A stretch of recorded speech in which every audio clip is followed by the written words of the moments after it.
এই লোকটা এত সুন্দর গান করছে, তোমরা কেউ কিছু দিচ্ছ না? এই নাও, এই সোনার হারটা বিক্রি করলে কয়েক লক্ষ টাকা পেয়ে যাবে। এই লোকটাকে তো সোনার হার দিয়েছে। শোন ভাই, হ্যাঁ যাই, এই সোনার হারটা বাজারে বিক্রি করলে আমার আর ভিক্ষা করতে হবে না।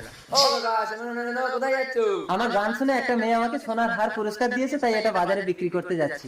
এ তো নকল সোনা, কেনা হার। আমাকে দেবে 100 টাকা দিচ্ছি। মারবে একটা 100 টাকায় সোনার হার? আরে কি পাগলে কাকা? ও কাকা, ও কাকা, কোথায় যাচ্ছ? এই সোনার হারটা বাজারে বিক্রি করতে যাচ্ছি। এ তো নকল সোনা, কেনা হার, 20 টাকা দিচ্ছি, দেবে? 20 টাকা দিচ্ছি? মামার বাড়ির আবদার নাকি আমি বাজারে বিক্রি করবো? যাও যাও, তোমাদের সোনার হার কিনতে হবে না। কাকা তো আচ্ছা পাগল। ও আঙ্কেল, শুনো কোথায় যাচ্ছ? এই সোনার হারটা একটা মেয়ে আমাকে পুরস্কার দিয়েছে, তাই বাজারে বিক্রি করতে যাচ্ছি। আরে কোথায় শোনা? এ তো নকল সোনা, ইমিটেশন। 50 টাকা দিচ্ছি, দেবে? কি ব্যাপার, তাহলে কি মেয়েটা সত্যি সত্যি আমাকে ঠকালো? সবাই তো বলছে নকল সোনা। বলছে 100